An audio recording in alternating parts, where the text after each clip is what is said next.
That's James's deck dinner. We have a lot of cucumbers to use up, so I'm hoping that he can eat it with the buns or something. Oh, But the I will. Yeah. lentils are cooked with, that's these lentils that we were given for free. Thank you for that. And it's cooked with the hearty beef stew powder, which was also given to us for free. And he'll eat the corn on the cob for dessert, I guess. James is going to talk about Sam Cooke Legend, the interviews, because there's 2 hours of interviews on that disc, so he hadn't watched those before when he gave the interview because he didn't know they were there. I And didn't know. were they worth watching? Yeah, they were worth watching. So I listened to them. I fell asleep while I was listening. This has nothing to do with how boring they were. Just I finished eating a stack of pancakes. So the more food I eat, the more likely I am to conk out after eating. So there are some good interviews. People actually matter, or did. I suspect most of them are dead. Like Lou Adler. Who's Lou Adler? Well, he's I think most famously the producer for the Mamas and the Papas, a record executive before then and after then.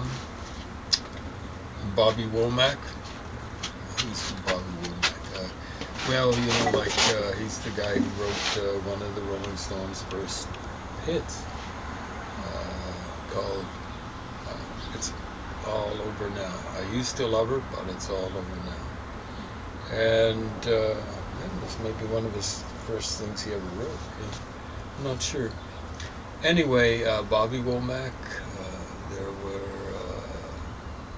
3 of his siblings. I think it was Agnes, one of his sisters. I think he had 3 all told. And 2 of his 3 brothers.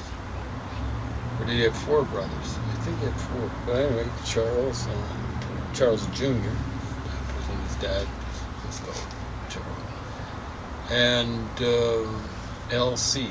He just went by initials, LC. And there was an interview with a DJ, what's it, Magnificent Montague or something like that.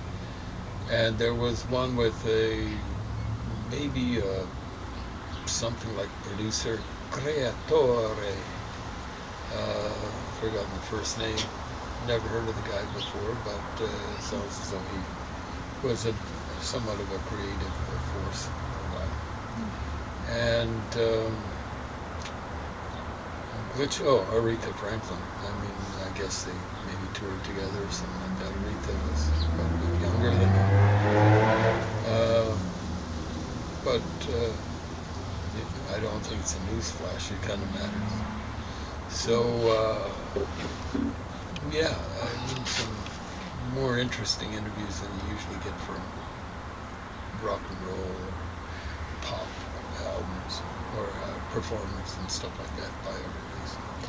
So I'm shocked because this is an ABCO production. I was mentioning that ABCO was the creation of a guy called Alan Klein. It's kind of like the thing that broke apart the Beatles. I guess I'm calling them the thing. And John Lennon, George Harrison, Ringo Starr had consulted the Rolling Stones, because Alan Klein had taken over management of the Rolling Stones. And that didn't last as long as it was projected to last, but it lasted longer than the Rolling Stones liked. So it lasted until 1971, and I don't know when he took over managing the Rolling Stones, like somewhere around 67, 68 or something like that.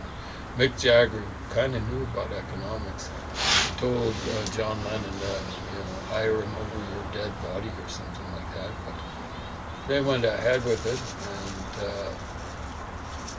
Paul McCartney was not thrilled about that. He wanted a relative, actually, I think a brother-in-law, to manage the Beatles. Well, that was not going to fly with the Beatles, I think. they should have tried to come up with it. They ended up with a false dichotomy. They should have come up with An a alternate, third yeah. solution. And instead they bust the stuff apart. By 1974, John was sick of Alan Klein. So I thought that this would be just a garbage kind of thing, but it's no, it might have been. Alan Klein looks as though he's still alive in this. But maybe it was one of his sons, one of his progeny, kind of was responsible. Anyway, there were some. It wasn't part of the interviews featured at the end, but he did. Was the occasional interview with him, and generally in the interviews when he's mentioned quite positively and stuff like that. And the way he appealed to the Rolling Stones initially in the 3/4 of the Beatles was, he said, "I'm going to get you the money you deserve." Now, the idea was later on, amongst all the Beatles, was that he was ripping the Beatles off. And I think Mick Jagger in a sense too. So Mick Jagger kind of knew about economics. I think he'd actually gone to the London School of Economics for a while. I think it was for very long. He might have even been on something like a scholarship. Mick Jagger, unlike most rock and roll stars, kind of knew a little bit about stuff. So I don't know. For me, the jury's still out on Alan Klein. And, this is actually this production is actually on the positive side of his. It's on the credit side, not the debit side of his balance sheet. So it's comes recommended. Don't buy it. Just in case Alan Klein and or his progenies, what the Rolling Stones and Beatles figured he was. You don't want to be supporting, but anyway, it's get it out of your library or something like that, or borrow it from a friend and see it. It's hilarious comparing Alan, or not Alan, but Sam Cooke with the sort of garbage that's being put out nowadays by African American artists. Almost all of it's garbage. Here's apparently what James Brown said. Sam Cooke stands flat-footed and he brings down the house. If I sang like him, I wouldn't have to dance at all. Are you listening, you idiots who are bouncing up and down and all this sort of stuff on videos and stuff like that on the internet or whatever? All the dancing and hopping around doesn't distract me from the very obvious fact that your songs aren't worth playing the first time over, much less replaying them. All that hopping around doesn't do it for me, and it shouldn't do it for anyone. And the example is Sam Cooke. He could actually sing. Actually moved around reasonably well on stage. He could kind of do a twirl way better than Mick Jagger, for example. And but he was no Jackie Wilson, but he actually had the tunes.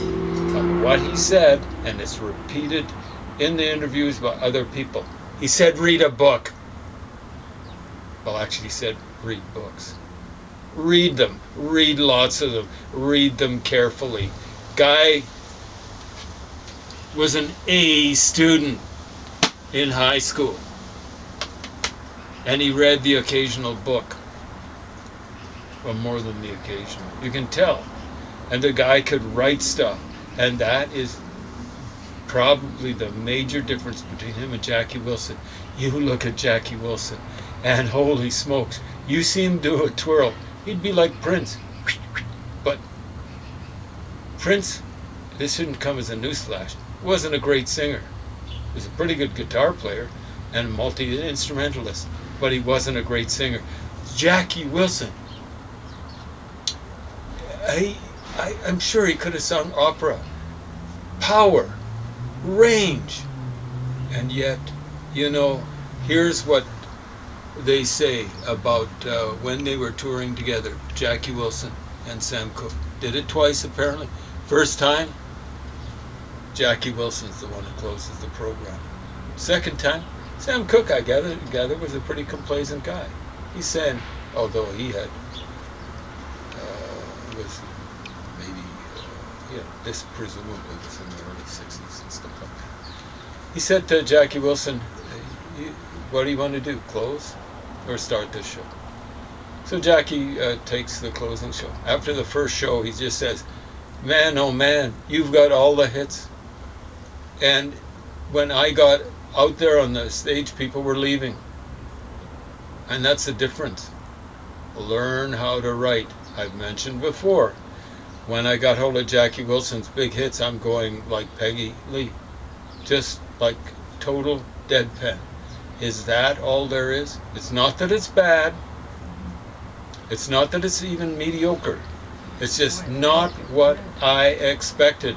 The guy had the pipes, and you should see him perform. Staggeringly impressive performer. But unlike what the Rolling Stones sang in one of their songs, it's one of their obscure ones, it's the singer, not the song. No, it's both. You'd better have both working, or you don't get my attention enough so that I replay this stuff. So read books, by all means. Develop your talent. But get some material there. Try to write your own stuff. I mean, that's what Sam Cooke did. Yeah, like Sam Cooke, he had a sound. But he could write a lot of different things. And you'll rarely hear him cut. Rod Stewart style, almost all of his vocal style, it's raspier. Sam Cooke is kind of like Sir. But it's a raspier with Rod Stewart. And he covered Sam Cooke again and again and again. Maybe not again and again after that. But he only cut him once.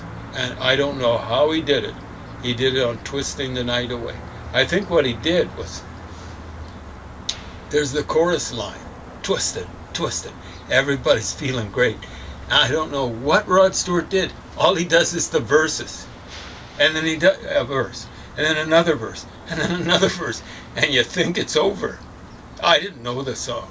And then he comes in with a coda, the chorus line. And holy smokes, did he cut Sam Cooke. But every other time he did You Send Me and Bring It On Home to Me. No, he does a pretty good job, but nothing like Sam Cooke. And you Twisting the Night Away, that's like a rock song, or rock and roll song. That's what it was called back then. But he could do You Send Me. And it's like a love song. It's just so soothing and smooth. I don't know what he was intending to do with the chain gang, because the sound is kind of, you got these guys going, ooh, the background sound. Chain gangs aren't fun, somewhere or another. He makes it sound, like they're dancing? Well, not so much dancing, but it's almost like an anodyne for the pain they'd be feeling or something like that. But Cupid, draw back your bow. Wow. I never knew Guy wrote so many of his songs. Or Bring It On Home to Me. I'll always be your slave till I'm dead, buried in my grave. For a black person to say slave, it means something different for singing than for a white person to sing it. Now I gotta say, John Lennon didn't cut him doing that, but he almost did. I don't know what he did. He did a cover version thing, and he was on Junk for 50. He had to do it he was sued successfully for the rights. It wasn't Chuck Berry. Someone had stolen the rights from Chuck Berry to You Can't Catch Me, which was the beginning for Come Together. So he had to do an album and the proceeds went to the scumbag who'd stolen the rights to You Can't Catch Me from Chuck Berry. And what happened was, halfway through, you can hear it. Like John Lennon is just junked out. It's stunning when he does come together. It's like, here come old flat top, he come grooving up slowly. He got juju eyeball, he won. Oh well, that's the Beatles thing. But here come old flat top, he come grooving up slowly. It's that's how it goes with Chuck Berry. And then, 'cause if you get too close, you know I'm gone. It's like a car. It's a flying car. I'm gone like a cool breeze. And hear John Lennon singing. It makes you want to kill every junk dealer going, because it's so junked out. It's stunning. It's amazing. He stayed awake on the microphone. But halfway through recording that album, you know he cleaned up. And then he's singing. I don't know how he cut Benny King. In a certain way. It's kind of like Equal doing Stand By Me. Like Benny King does it so smoothly. But I'm telling you, when John Lennon sings it, he's ripping it out of his insides. I won't cry. I won't cry. No, I won't shed a tear. You should hear him sing it. Holy smokes. But he does a good job with Bring It On Home to Me as well. On that album, it's like death warmed over, and then all of a sudden he's live again, like he was on the Double White album, or on A Hard Day's Night when he was off alcohol and off of drugs. But it got Sam Cooke. You've got to be smoking hot. You have got to be someone like John Lennon or Rod Stewart at his best. Understand? Rod Stewart's not that stupid puppet you see walking around in a tuxedo or whatever. You know, like the only guy who ever consistently covered Bob Dylan. You know, it's fairly easy to cut Bob Dylan, maybe. But you know, the Byrds, the only time they ever cut Bob Dylan, they did lots of, early on, they did lots of Bob Dylan covers. And they only cut him once. And that was Mr. Tambourine. Every other time, Bob Dylan cut him. I don't know how that happened, because I love the Byrds sound. But every time Rod Stewart did a Bob Dylan song, he didn't do many of them. It was basically in his first albums, maybe one song an album. Holy smokes! The guy actually had something like a heart. I don't know. And of course he had the pipes. That was Rod Stewart's best stuff. Bob Dylan's cover versions is basically not rock and roll. I mean, before his solo career, Rod Stewart sang with maybe the first power trio, the Jeff Beck group. So he was singing hard rock, stunning. And then he goes to this sort of stuff, and he's singing some of the stuff from around another side of Bob Dylan. So when he was moving away from the folk, it's still folk sound, but folk themes, the political stuff, but he hadn't done rock and roll. And Jesus H. God, sorry, pardon my French, they could kind of do it. But to cut Sam Cooke, it's almost impossible. So what he did was basically he came up with something like a sound, but he was doing a variety of different things. It wasn't all the same thing. There's one about, like a cha-cha thing. Everybody's doing the cha-cha-cha. Yeah, kind of lighthearted or whatever. But, you know, like he was starting to get political, and a change is going to come. I was born by a river. And it's something like, I know, I've been running ever since. That's great. Like a river. Yeah, exactly. Yeah. See, that's poetry. So, how did he get that way? He read a book. He read more than one book, folks. And you know, he came from, people say the blues were born in Memphis. And then it moved up to, well, maybe New Orleans, and then Memphis, and then moved up to Chicago. The place where it was born is Clarksdale. You check out Clarksdale, Mississippi. How many folks came from there? You ever heard of Clarksdale? I don't know what. Something in the water. Something in the river. I don't know what it is. You know, like Bob Dylan once saying, around 2000, saying about Clarksdale. He knew. Of course, he's another guy. Kind of read the occasional book or two. Read a book.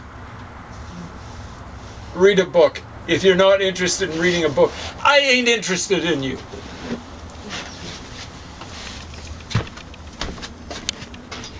Well, you still have 10 minutes. You Well, want me to that's keep okay. going? I mean, that's all I want to talk about. That's all you want to talk yeah. about. Okay.